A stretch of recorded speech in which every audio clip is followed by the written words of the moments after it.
सोचिए, जो व्यवस्था हमें इंसानियत, दया और करुणा सिखाने आई थी, आज इतिहास में सबसे ज्यादा खून खराबा उसी के नाम पर क्यों हुआ है? बिल्कुल। ये एक ऐसा विरोधाभास है ना, जो हर सोचने वाले इंसान को अंदर तक झकझोर देता है। Welcome to the debate. और आज हम इसी बेहद ज्वलंत और सच कहूं तो काफी गहरे सवाल को डिकोड कर रहे हैं। सही कहा।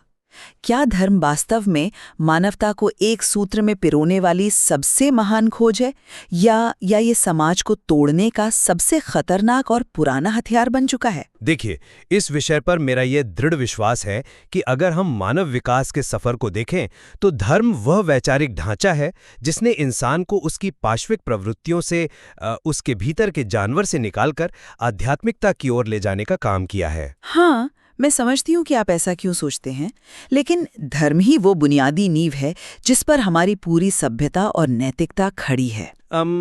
सतह पर यह बात बहुत अच्छी लगती है, लेकिन अगर हम इतिहास के पन्नों को पलटकर देखें ना, तो जमीनी हकीकत कुछ और ही बयां करती है। आप ऐसा क्यों मानती हैं? क्योंकि मेरा स्पष्ट मानना है कि धर्म अपने व्यवहारिक और संस्थागत रूप में हमेशा से एक हम बनाम वो, यानी अस वर्सेस देम का नैरेटिव गढ़ता आया है। मनोविज्ञान के नजरिए से देखें तो धर्म ने लोगों को जोड़ने से ज्यादा उनके बीच गहरी दीवारें खड़ी की हैं। आपकी बात तार्किक लग सकती है, लेकिन अगर हम इसके कोर मैकेनिज्म को समझें तो तस्वीर बिल्कुल अलग दिखती है। मैं इसे एक आधुनिक रूपक से समझाना चाहूंगा। अच्छा, बताइए। आप धर्म को इंसानियत का एक ऑपरेटिंग सिस्टम मान लीजिए। जब होमो सेपियंस जंगलों में, कबीलों में रहते थे तो उनका हार्डवेयर पूरी तरह से सर्वाइवल के लिए प्रोग्राम किया गया था। हाँ, डार्विनियन सर्वाइवल। एग्जैक्टली। वो हार्डवेयर स्वार्थी था, तो धर्म वो पहला ऑपरेटिंग सिस्टम था जिसने इस स्वार्थी हार्डवेयर में करुणा, त्याग और परोपकार का कोड इंस्टॉल किया। आप देखिए, हर धर्म का मूल सोर्स कोड एक ही है। भागवत गीता आत्मसंयम का कोड लिखती है, कुरान न्याय और वंचितों की मदद की बात करता है, रामचरितमानस मर्यादा सिखाती है। जब कोई इस सिस्टम को सही से रन करता है तो वो जानवर से इंसान बन जाता है। ऑपरेटिंग सिस्टम का ये रूपक सुनने में बहुत आकर्षक है, लेकिन एक सेकंड, इस रूपक में एक बहुत बड़ी तकनीकी खामी है। क्या खामी है? जो नफरत हम देखते हैं वो तो बस अहंकार नाम के मैलवेयर का नतीजा है। नहीं, सिर्फ मैलवेयर नहीं।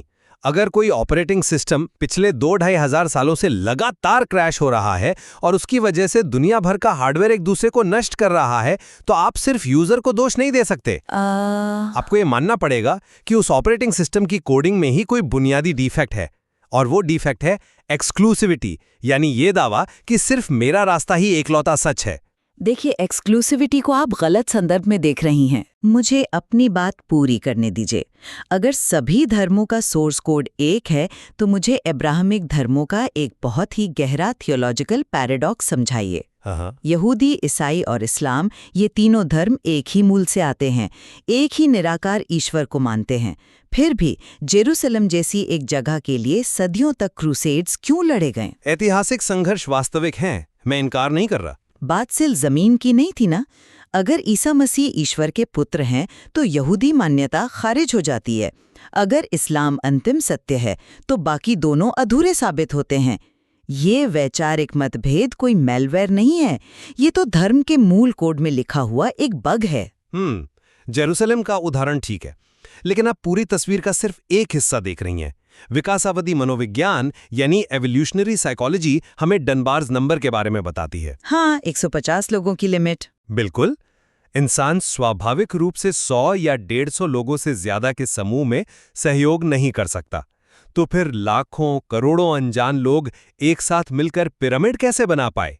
यह सिर्फ धर्म रूपी साझा विश्वास के कारण संभव हुआ। हाँ, साझा कहानियों ने लोगों को जोड़ा, ये सच है। और सिर्फ जोड़ा ही नहीं, धर्म ने करुणा को एक संस्थागत ढांचा दिया। इस्लाम में ज़कात, हिंदू धर्म में अन्नदान, सिख धर्म में लंगर, ये सब कोई एक्सीडेंट नहीं है। जब दुनिया में कोई सरकार या टैक्स सिस्टम नहीं था, तब धर्म ही सबसे बड़ा सोशल सपोर्ट सिस्टम था। रुकिए, ज़कात या लंगर जैसे काम समाज की मदद करते हैं, इससे कोई इनकार नहीं कर रहा। लेकिन आपने डनबार्स नंबर का जो जिक्र किया, मैं उसी पर वापस आना चाहूंगी, क्योंकि यहीं पर धर्म का असली खेल शुरू होता है। कैसा खेल? एवोल्यूशनरी बायोलॉजी का नियम है कि एक इन ग्रुप यानी हम तभी एकजुट रह सकता है जब कोई आउट ग्रुप मौजूद हो। धर्म ने सहयोग तो पैदा किया, लेकिन यह एक शर्ती सहयोग था। शर्ती कैसे? मतलब हम सब भाई भाई हैं, लेकिन सिर्फ तब तक जब तक तुम हमारी किताब को मानते हो। जैसे ही तुम उस दायरे से बाहर जाते हो, तुम काफिर या विधर्मी बन जाते हो। आज के दौर में लोग बिना अर्थ समझे बस कर्मकांडों को दोहरा रहे हैं। तो क्या आप ये कह रहे हैं कि गलती धर्म की है या उन लोगों की जो इसका गलत इस्तेमाल कर रहे हैं? गलती संस्थागत धर्म की है। जब इंसान को खुद ही नहीं पता कि वो क्या पढ़ रहा है, तो वो एक खोखली भीड़ का हिस्सा बन जाता है और सत्ता में बैठे लोग इसी अज्ञानता का फायदा उठाकर अपनी राजनीति चमकाते हैं। अब बार बार संस्थागत धर्म और राजनीति की बात कर रही हैं, और देखिए यहीं पर इस बहस का सबसे गहरा दार्शनिक मोड़ आता है। मैं कहता हूं कि झगड़े की असली जड़ धर्म है ही नहीं। अच्छा, तो फिर क्या है? समस्या इंसान का अपना अहंकार है, उसका ईगो। मानव मस्तिष्क में यह अहंकार बहुत ही असुरक्षित होता है।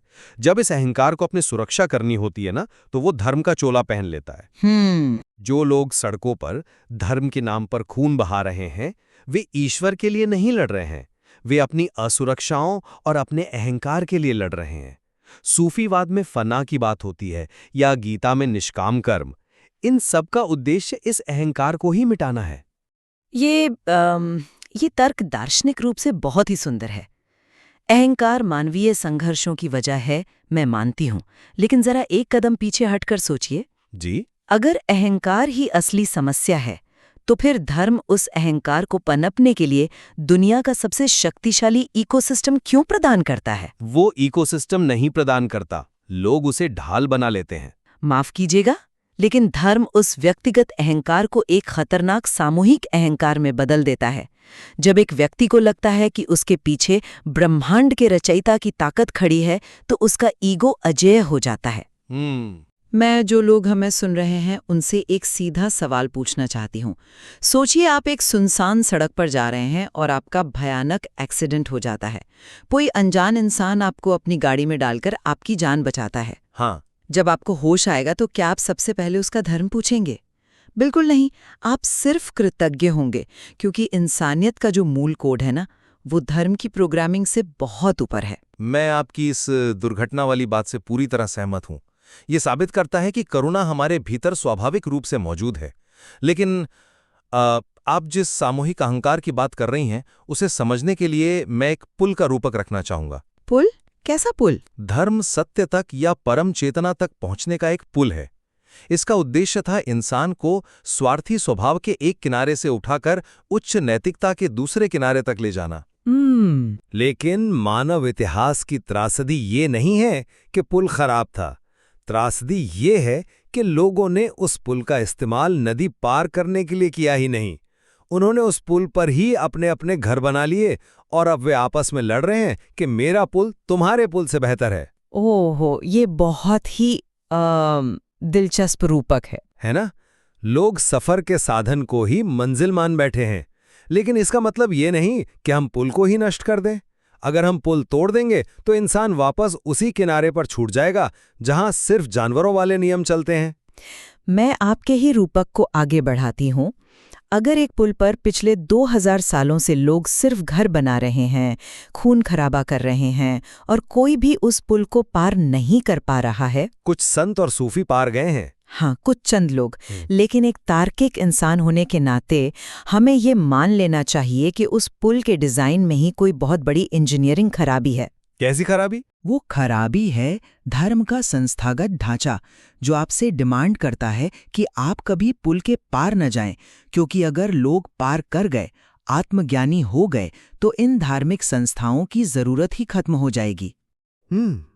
आप इतिहास देखिए, जब रोम और कॉन्स्टेंटिनोपल के ईसाइयों के बीच वर्चस्व की जंग हुई, तो उन्होंने चर्च का ही बंटवारा कर दिया। इस्लाम में खिलाफत का सवाल उठा तो शिया सुन्नी संघर्ष शुरू हो गया। ये लोग किसी बाहरी मैलवेयर से संक्रमित नहीं थे, ये उसी पुल के ठेकेदार थे जो अपनी सत्ता बचा रहे थे। देखिए, अगर हम इस संस्थागत ढांचे और इस पुल को पूरी तरह से हटा दें, तो समाज का क्या होगा? आप उस शून्य को नजरअंदाज कर रही हैं जो धर्म के जाने के बाद पैदा होगा। हमारे प्राचीन ग्रंथों में कहा गया है, धर्मो रक्षति रक्षिता, हाँ, यानी जो धर्म की रक्षा करता है, धर्म उसकी रक्षा करता है। बिल्कुल। इसका अर्थ सिर्फ पूजा पाठ नहीं है, इसका अर्थ है कर्तव्य और नैतिक व्यवस्था। बिना इस पारलौकिक ढांचे के मानव समाज अराजकता में डूब जाएगा। क्या 20वीं सदी के इतिहास ने हमें ये नहीं सिखाया? आप किस घटना की बात कर रहे हैं? सोवियत रूस में स्टालिन और चीन में माओ की। उन्होंने धर्म को पूरी तरह से नकार दिया, उसे अफीम कहा। नतीजा क्या हुआ? इतिहास के सबसे भयंकर नरसंहार, लाखों लोग मारे गए। धर्म तो कम से कम उस हिंसक जानवर के सामने कर्म का एक आईना रखता है। ये एक बहुत ही गंभीर तर्क है, लेकिन आपको समझना होगा कि स्टालिन या माओ ने धर्म को खत्म करके इंसानियत नहीं चुनी थी। उन्होंने राजनीतिक विचारधारा को ही एक नया धर्म बना दिया था। मतलब आप कम्युनिज्म को धर्म कह रही हैं? बिल्कुल। उन्होंने ईश्वर की जगह स्टेट को रख दिया, जहां कोई सवाल नहीं पूछ सकता और असहमति की सजा मौत है। वो धर्म की अनुपस्थिति नहीं थी, वो धर्म के तंत्र का ही एक राजनीतिक संस्करण था। लेकिन कम से कम प्राचीन धर्मों में एक ईश्वरीय खौफ तो होता है जो लोगों को गलत काम करने से रोकता है। और मुझे इसी तर्क से सबसे ज्यादा दिक्कत है। क्या हम इंसान नैतिक रूप से इतने दिवालिया हो चुके हैं कि हमें एक दूसरे का खून न बहाने के लिए नरक की आग के डर की जरूरत है? डर नहीं, वो एक व्यवस्था है। अगर कोई व्यक्ति सिर्फ इसलिए किसी की हत्या नहीं कर रहा क्योंकि उसे डर है कि ऊपर बैठा कोई सीसीटीवी कैमरा उसे देख रहा है, तो वो नैतिक नहीं है, वो सिर्फ डरा हुआ है। सच्ची नैतिकता हमारी अपनी चेतना और एम्पैथी से आती है। ये एक बहुत ही आदर्शवादी सोच है। एक विकसित चेतना वाले व्यक्ति को डर की आवश्यकता नहीं होती। सही है, लेकिन हम 800 करोड़ लोगों की दुनिया में रहते हैं। हाँ, एक वैश्विक समाज में जहां लोग अलग अलग चेतना के स्तर पर हैं, वहां सिर्फ एम्पैथी के भरोसे दुनिया नहीं चल सकती। एक यूनिवर्सल ढांचे की आवश्यकता हमेशा रहेगी। मैं बस इतना कहूंगा कि धर्म एक बहुत ही स्पष्ट दर्पण है। ये हमें खुद से मिलाता है। अगर उस दर्पण में हमें कोई बदसूरत चेहरा नजर आता है, तो हमें उस दर्पण को तोड़ने के बजाय अपना चेहरा साफ करने की जरूरत है। और मैं अपने निष्कर्ष में यही कहूंगी कि भले ही धर्म ने व्यक्तिगत स्तर पर कुछ लोगों को शांति दी हो, लेकिन ऐतिहासिक रूप से ये एक ऐसी संस्था बन चुका है जिसका मुख्य उद्देश्य अपना प्रभाव बचाए रखना है। जब तक हम और वो के खांचे रहेंगे, ये हमें बांटता ही रहेगा। इस बात पर मुझे लगता है कि हम दोनों के विचार एक बिंदु पर आकर मिलते हैं। आज के समय में धर्म का जो राजनीतिकरण हो रहा है, उसे सत्ता हासिल करने के लिए हथियार की तरह इस्तेमाल किया जा रहा है। वो वास्तव में मानवता के लिए सबसे बड़ा खतरा है। बिल्कुल। असली शांति भव्य धर्म स्थलों में चिल्लाने से कभी नहीं आती। ये आती है आत्मनिरीक्षण से, अपनी धारणाओं पर सवाल उठाने से। सही कहा। तो आज की इस बेहद मनोवैज्ञानिक और विचारोत्तेजक चर्चा के बाद हम किसी एक अंतिम फैसले पर पहुंचकर इस बहस को यहीं खत्म नहीं कर रहे हैं। जी, हमने साक्ष्य और तर्क आपके सामने रख दिए हैं, तो अब फैसला आपको करना है। क्या धर्म वास्तव में एक ऐसा पुल है जो हमें आपस में जोड़ता है, या फिर हमारी अज्ञानता इस संस्था का इस्तेमाल करके हमें हमेशा के लिए बांट रही है? क्या आपकी आस्था आपको एक बेहतर इंसान बना रही है, या वो आपको वैचारिक रूप से अंधा बनाकर दूसरों से दूर कर रही है? इस पर गहराई से सोचिएगा जरूर। अगली बार एक नए ज्वलंत विषय के साथ फिर मिलेंगे। तब तक के लिए विचार करते रहिए।